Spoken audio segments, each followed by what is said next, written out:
Thanks so much. Thank you.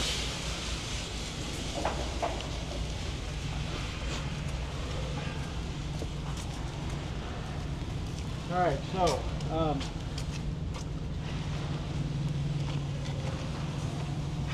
first of all, when you need to change an IntelliSet, what you're going to do is go to the menu key. Menu, so okay. right here, the soft key right here, press menu. Before that, I need to turn on the power or? Yeah, well, okay, let me back up. Yeah. So I don't do this very often, so Okay. going over everything is going to be Okay, yeah. a struggle. But this switch right here should never be touched. You Okay. don't need to turn this on or off. You should never need to mess with this. It should always be on the on position. Okay, if I This switch. if sorry, I go ahead. if I find this one is off, should I Yeah. turn and Yeah. back on? Unless there's a problem with the reefer, Okay. and we don't want the reefer on. Okay. Yeah, we want that to be on all the time. All the time. Okay. Yeah. This right here is how you turn the unit on and off. So if that light is on, that means this should be on. You should be able to see the display. If it's not on, then just press this button right here and it will turn the unit on and go through a self-test. Okay. So this one's already on. What we're gonna do here, first of all, to get to the IntelliSets, to Yeah. change IntelliSets, Yeah. is gonna be press this menu button. Yeah. And then down here on the bottom of the screen, I don't know if you can see that, but there Yeah, I are can see several that. options, and one of these is IntelliSet right Yeah. here. Yeah. So if you press IntelliSet, Yeah. now you're gonna go up or down, and you can choose between all these different IntelliSet settings. Okay. Okay. So I'm just gonna back out of that Okay. and not change the IntelliSet because it's already at a set point that I want it to be at. Okay. So when you change to a new IntelliSet, Yeah. it's going to be preset at a certain temp. Okay. Depending on whether or not that temp is what the load needs to be at, Yeah. you may need to change the temp. Oh, So okay. First, you need to change the IntelliSet. Yeah. Then you need to change the temperature on the trailer to the correct temperature for Yes. the load. So what you're going to do now, when you're back on this main screen, it says status OK on here on the bottom. Yeah. You're just going to press up or down Yeah. and change the set point to wherever it needs to be. So say I'm gonna put it at 65 degrees. Okay. Hit equal. Equal. Okay. It says set point changed. Equal is like a enter, right? Enter. Yeah, Okay. right. Yeah. Yeah. So set point change. So now it's going to be set at 65. I'm going to go ahead and move it back up to 70 because I don't want the reefer to come on. So okay. I changed it back to 70 again. Okay. Yeah. The last thing that you really need to be aware of on handling the reefer controls is going to be doing a pre-trip. Yeah. Like I told you a minute ago. Yeah. Every time you pick up a trailer, every time you go to load a trailer at a shipper, you Okay. need to run a pre-trip on the reefer unit and Yeah. make sure that it's not going to throw any codes or anything. So Okay. to do that, you're also going to just go back here to the menu button, Okay. press this menu button, Yeah. and then right here, the second option is pre-trip. Yep. So press pre-trip and give that a second to get out of there. It'll give you two options here. You can either start a pre-trip or view results of the last pre-trip that was run. Yeah. So just press equal here, it will start a test. It takes about 20 minutes. 20 minutes. Okay. See, there's a little bar right here that shows how much it's progressed and how much of the pre-trip it's done. The pre-trip is like a self-diagnosis Yes. of the system. Right. Okay. You don't need to do anything else other than start the pre-trip. Okay. It's going to do everything on its own, and then here in about 20 minutes, it's going to tell you whether or not the pre-trip passed or failed. Okay. So just wait for it to do its thing. After it finalizes, come back and check it, and it'll tell you whether or not it's good or bad. And that's it. So I'm going to go ahead and stop this pre-trip. Get out of here. The unit fails, what should I do? I should Road assist. Okay. Okay. Just get a hold of Road Assist and let us know what it did, and we'll advise you from there on what we're going to do. Okay. Last thing that I want to show you is if you need to change from start-stop to continuous, Okay. it's this button right here. Okay. So not all IntelliSets will allow you to switch between continuous and start-stop, but if the IntelliSet that you're using will allow it, that's how you change it right here. Just press this button, Okay. and it's gonna tell you. Yeah. See, right now it's switching between continuous. Selected. And if I press it again, now it's on start-stop mode. It's like just a toggle. Just one push and then continuous, and one more push and. Right. Okay. Yeah. Yep. Last thing that I want to show you is the defrost. Yeah. So pressing this button right here will start a defrost on the unit. And that's really important. We need to do that from time to time. It should be doing defrost on its own. Yeah. But if you see an alarm where it's shutting down for refrigerant alarms, Yeah. Call road assist, but we'll give you the direction to start a defrost on the unit. Okay. So all you got to do a defrost, a manual defrost, is press that button right there, and it'll start running a defrost on its own. Do I have to get some instruction that on the screen that I should do defrost, or You'll call road assist and we'll tell you that it needs it. okay. After you get some more experience, you'll start to learn when that needs it Okay. done. But right now, just call road assist. Okay. When you're doing a defrost, you're going to see water coming out of these drain tubes right here. You see that little water dripping? Yeah. There's another one over there? Yeah. So watch for the water dripping out of these drain tubes. Yeah. If there's a lot of water coming out, when it finishes the defrost, do another one. Keep on doing defrosts over and over and over again until you stop seeing water coming out of this tube. There shouldn't be water dripping out anymore. Once it's done defrosting, that'll stop. Okay. Basically melting the ice on the condenser. Yeah, right, exactly. Yeah. That's about it as far as a crash course. There's not a lot else that I need to go over with you. Do you have any questions? You had to do a reefer shoot yesterday. Yeah. Watch our video. We've got a YouTube video on doing a reefer trailer inspection. Yeah. Make sure you watch the video on the reefer trailer inspection. Yes. So just make sure you're doing that and doing a proper pre-trip. Yeah. There's not a lot different other than what I just went over with you, outside of what you already did with tanker. Okay. You know, there's going to be some differences to the jobs that you do, like. Okay. So first of all, for it to work, yeah. For these tandem pins to release, Yeah. you have to have air built up in your air system on the trailer. Okay. So when you first pick up a trailer, Yeah. make sure you add air to the trailer and air it up for a little bit. Okay. When you go under here, this knob right here is going to be to release the pins. So pull or push? You're going to pull it. Pull? Okay. You pull it out. Okay. Pull to release. Okay. You can hear, Yeah. as soon as I pulled it, you can hear that air. Yeah. The airbag that I showed you yesterday is airing up and causing the pin to go in. Okay. So just pull this knob. Yeah. Now when you pull this knob, if you don't hear any air, Yeah. if there's no air hissing, if you don't hear any pressure, Yeah. that means that you don't have air built up inside the trailer yet. Yeah, right. So you need to hook up and add air into the trailer, Okay. and then release the air, and then it should work. Okay. Yeah, there's not a lot else that I need to go over with. How about this one? This one is the gauge for weight, right? You should have this on the tankers, right? No. No? No, we don't have it.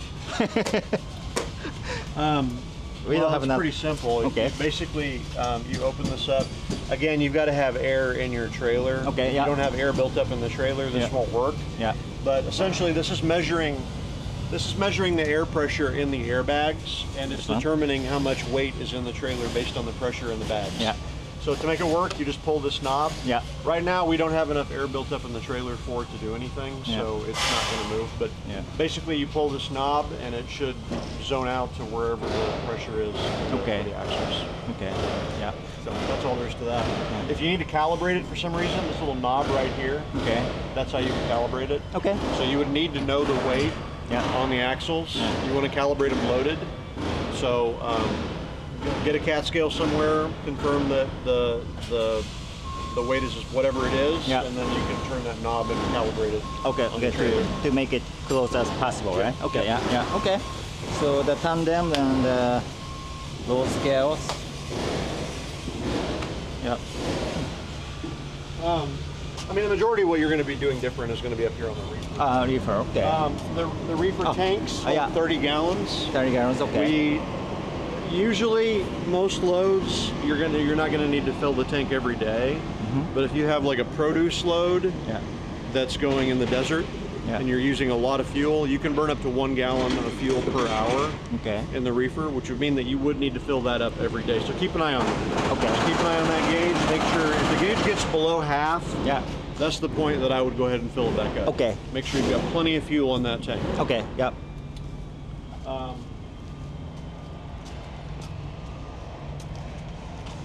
I really can't think of much else that you need to know at this point. You'll learn more as you get out there, but for right now, I think as long as you understand what to do with the reefer and how those controls work, I think you'll be okay. Okay. Yeah. You've been here a long time, right? 6 years? 6 years, yeah. Yeah. Okay. Well, you'll be all right then. You'll pick it up. So you'll figure it out. That's how we do everything. We just learn it on the fly. I hope so. You know, it's a little different, you know. It is. Yeah, it's a lot different. You know, your fleet manager is going to go over a lot of things as far as loading, details, making sure that you're on the dock with some loads. Some loads you have to be on the dock and actually have to watch the product over the trailer and count the product. Some cases we want to pulp temp the product and make sure the temperature of the product is what it's supposed to be. But your fleet manager will go over all that with you on a case-by-case when you get those loads. Case-by-case, okay. So if you don't have any other questions, that's all I got. I have a question. The alarm is the flashing. What does? So yeah, mean? good question. Yeah. We can press this button right here, the alarm button, and it will tell us. This says the pre-trip was stopped by user. So it threw an alarm because I cleared the pre-trip. Yeah. You can see there's options down here on the bottom, and one of the options is clear alarms. Yeah. So if I press that right there, it will clear out the alarm. You can see that stopped flashing. The light there went away. Oh. And it should be good again. Okay. Tire inflation, reefer temp. This is some kind of alert. If the reefer has a problem, this light will come on. Okay. So if that light's on, then you need to react to that. Stop somewhere safe and contact Road Assist so we can address it. This light indicates the tire inflation system is activated and using air TPMS. Yeah. Okay. So if that light comes on, you need to stop somewhere within the next mile. If it's the side of the road, then just get stopped as soon as you can. Safest spot you can find. Okay. And check your tires and make sure you don't have a major problem. Okay. As long as there's nothing major going on, get back on the road and get somewhere safe. Get to a TA or a Love's. Yeah. And get it checked out. Figure out why that light's on, so we can address the issue. Okay. One more question. The Qualcomm picks up the actual PSI from the trailer tires. Yeah. Like so when you get that light come on, you should also get a Qualcomm message. Okay. This is new to you. You didn't have this with tanker. So our tanker trailers, you didn't get these alerts like you will on the reefer. So yeah, you'll actually get an alert on the Qualcomm also. Okay. Yeah, got it. Okay. Yeah, same thing. Okay. Yeah. Okay. Yeah, I try my best. You got my card, so if you got any other questions or anything, reach out to me, or just reach out to your normal Road Assist advisor, whoever. I don't know whose board you're on, but reach out to your normal advisor. They're on your app, on your Prime app. Okay. So yeah, just reach out to us and we can answer your questions. Okay. はい、どうもおじさんです。ということで教えてもらいました。なんか大丈夫って言われました。また大丈夫でしょうみたいな。どうかな。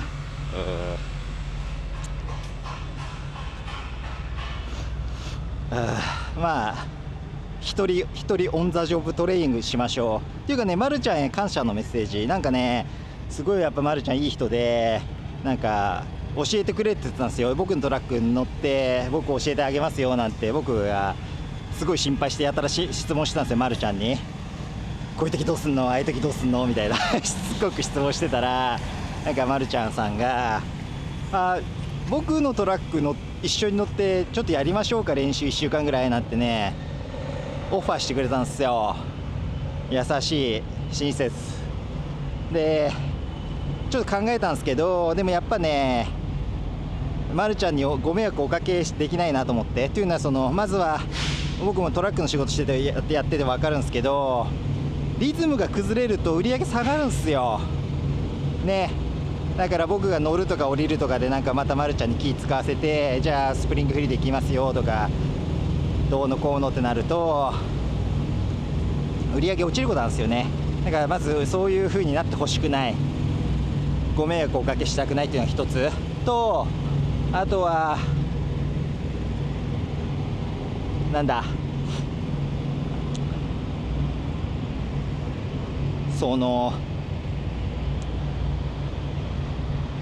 万が一事故ったらやばい何もなきゃ事故んないけど、でもやっぱり0% じゃないじゃないですか。事故られるとかどうのこうのとか。遊んでる。メール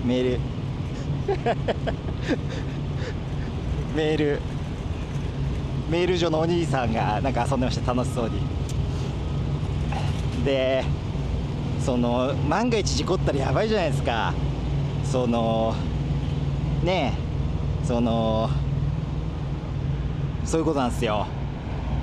まあ事故なくても事故られてもやっぱこの仕事やばいもんなんで、もうすごい、ほら見てます。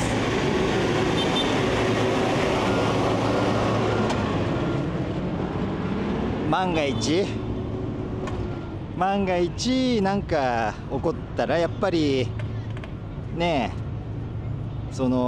え、僕が保証できるぐらいお金持ってればいいですけど、まるちゃんに新車買ってお返しします、ダウンタイムのお金払いますっていう、やっぱそこまであればお願いしてもいいかなと思うんですよ。だけどやっぱりなんかあったらご迷惑をおかけしちゃうんで、自分で頑張ります、まるちゃん。僕からまるちゃんへのメッセージ自分で頑張っています。電話とかでちょっと聞くかもしれないですお金払いますんでみたいな、講習料授業料払いますんでみたいなね、で頑張っています。そういうメッセージありがとうございました、まるちゃん。今聞いて、リーファーの使い方聞いて早かったでしょ。あれで終わり。一応まあ彼も言ってたけど、トレントさんも言ってたけど、リーファーユニットの使い方、インテリプリトリップとインテリセットと温度調整、あとはデフロストあとはエラーが起きたら聞いてください、ロードアシストに。あとはちょっと聞いたのは、なんかガーデンホースを持ってるといいよとか、コンデンサーの汚れを取る、あとはシュートの直し方、小さな脚立を持ってるといい。まあ工具類はねタンカーで持ってるんでねいいんですけど、あとなんだろうな、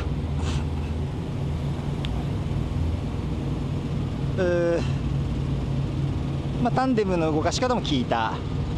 リーファーの燃料もちゃんと入れてください。どうですか。まあそれ以外にもあると思うんですけど、今僕がここで理解してることを述べてます。復習、自分の中で復習してます。ただねすごい楽しみなんですよ、車庫入れとか。もうタンカーでしょ。だからしかも最近同じとこしか行ってないから、難しい車庫入れとか全然してないんで、この間ブラインドサイドのありましたけどね、カリーで。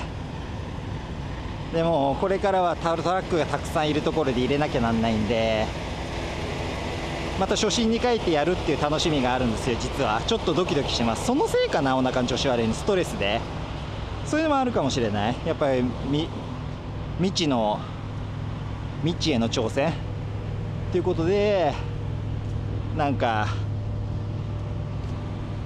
そういうことね、ストレスになってんだけだといいんですけどね。まあ話戻ってますけど、またちょっと日陰に隠れます。すっごい熱気。隠れました、日陰に。そういうことね。